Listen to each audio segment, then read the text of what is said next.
How's it going, everybody? Welcome to General Hospital MV, my GA chapter show. Before we get into it, I want to give a big shout out to James Lott Jr. Yesterday, he invited me to a show, Dirty Deeds, and we did a live stream talking all about Cyrus Renault, and I had such a blast. I'm such a huge fan of his, so it was an honor to get to be in the show with him. If you want to watch it, I will link the video down below.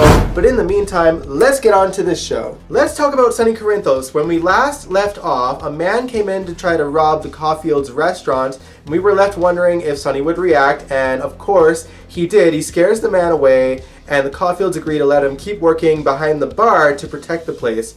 Now, later on in the week, Sonny starts to act a bit more manic. It's almost as if he has, I don't know, bipolar disorder or something, and he left it unchecked since, he fell off a bridge and nearly drowned and then got amnesia. I'm actually really glad that the writers remembered that Sonny does have bipolar disorder. It's easy to forget with Sonny having so much going on in his life, but I'm glad that the writers remembered. And of course, Phyllis is a nurse, and she realizes that he's not doing so well. Of course, he's lost his memory, but she can sense that there's a mental illness going on somewhere inside of him, and she seems determined to figure it out, but her husband isn't as perceptive to it. Let's talk about the teen scene for a minute. Now, Cameron, Joss, and Trina were all hanging out at Josslyn's house, and Josslyn was talking about how she wants to write in her journal again since Sonny passed away.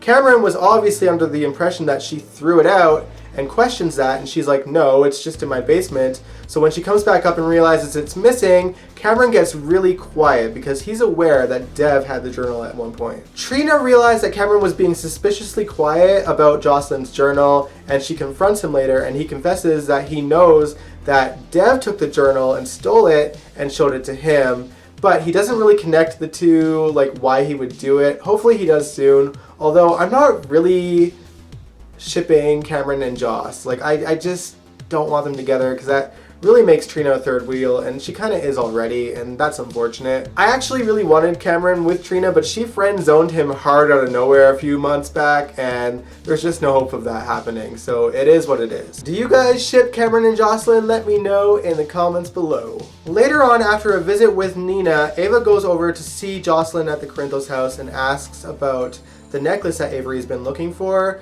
Nina told Ava that Josslyn is a bit of a peacekeeper in the house, so she'd probably get through to Josslyn at least a little bit. And Ava went there because she had called the jeweler that Carly supposedly sent the necklace to, and the jeweler said that they picked it up weeks ago.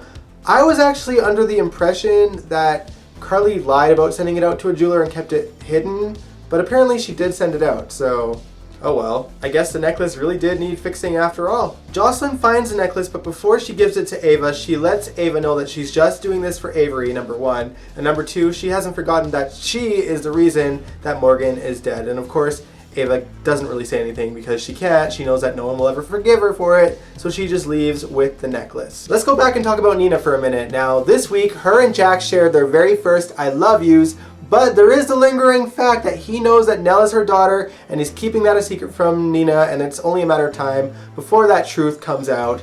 Now, Jax actually wants to tell Nina the truth, but Carly begs him not to because she learned that Ava has that half-hearted necklace, and her logic is that we can keep the truth from Nina to not hurt her, and sometimes relationships need secrets. Great advice, Carly. Alright, let's talk about the Frizz family. There's a little bit of reason to celebrate this week. Cameron learns that he got into Stanford University, but he's not 100% sure that's the uni he wants to go to. And honestly, I don't think he will go to it because that would mean that Cameron would be leaving town, and where's the fun in that? Now, on to the drama. Sam overhears from Elizabeth that Franco's tumor is back, and of course she ain't happy about it, but Elizabeth assures her that his old behaviors haven't come back. Sam actually shows sympathy towards Elizabeth, especially when learning that the tumor is inoperable and that he could very well die.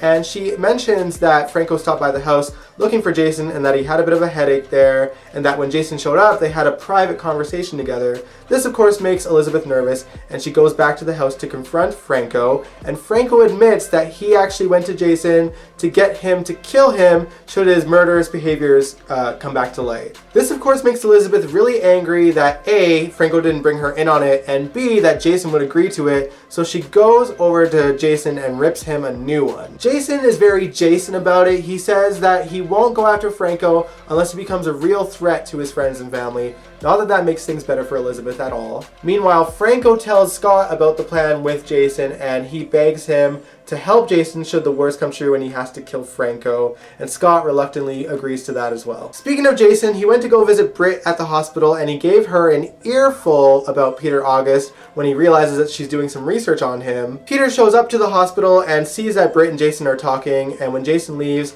Peter is like, Jason is a bully, make sure that you let me know if he threatens you in any kind of way. Britt reassures Peter that she can handle Jason on her own, and then Peter asks her for a favor. Peter asks her to look the other way while he uses her computer to check in on some hospital files for a story, and Britt makes it seem like she's okay with it. She leaves the room but then comes back quickly enough that Peter didn't have enough time to delete whatever he was looking for, and she discovers that he was looking into Franco's file. It looks like the walls are slowly moving in on Peter, but I don't want to give out hope because I honestly feel like Peter isn't going anywhere anytime soon, and God, I hope I'm wrong. I really hope I'm wrong. Maxie tells Dante that they're going to be naming the baby girl after Lulu, and I cringed. However, I was very distracted by Dante and Maxie's chemistry. I think because Kirsten and Dominic have worked a long time together, that their chemistry is just so natural, and it's hard not to be enthralled with it when you got a man like Peter making Maxie virtually unwatchable these days. I don't completely hate the idea of them, but there is a part of me that's like, well, Lulu is not dead. She's definitely going to come back at some point, and she's going to feel betrayed, and it's horrible. It's going to be a train wreck if that happens, but I'm kind of here for the train wreck. Especially if Julie Berman comes back into the role of Lulu. I know that she would rock those scenes so hard.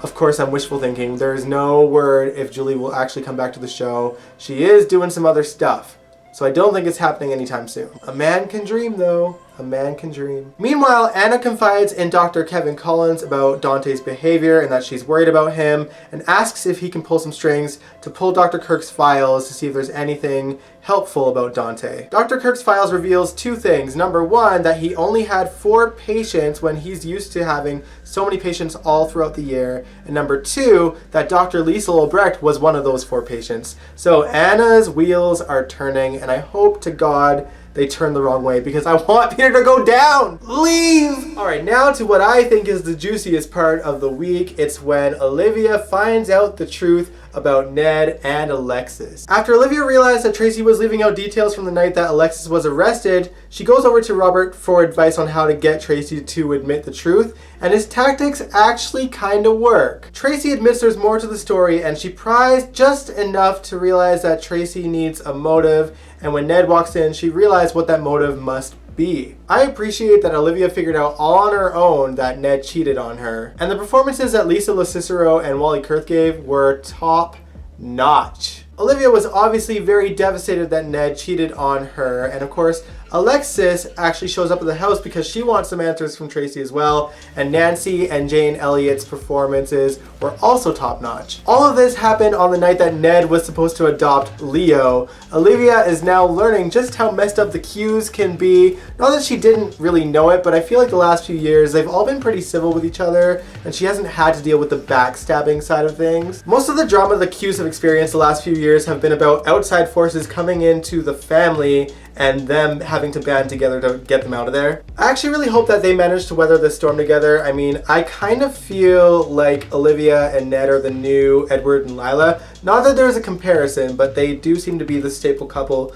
of the Quartermains, and Lila has had to put up with some shit over the years. She had to deal with Edward's wandering eye, illegitimate children coming out from the woodworks. She had to deal with every single time Edward treated their kids like garbage, and their grandkids. I mean, Lila took Till Death Do Us Part very seriously. She didn't even leave him when she actually died. We saw in 2012 when Edward died that she was still in the house and still in that damn wheelchair until he and her walked up the stairway to heaven. Was it smart of her to put up with all that garbage over the years? Probably not, but you gotta admire her strength. What do you guys think? Should Olivia stick around or should she kick Ned to the curb? Let me know in the comments below. And with that, that ends GH Envy this week. I hope you guys all enjoyed it. Stay tuned this Wednesday. I will be reacting to some more classic scenes from the 80s. We're gonna stick to the 80s for a little while. So let me know in the comments below what you'd like me to react to. And if you like this video, give it a big old thumbs up. Subscribe if you want to, and I will catch you guys Wednesday. Peace out.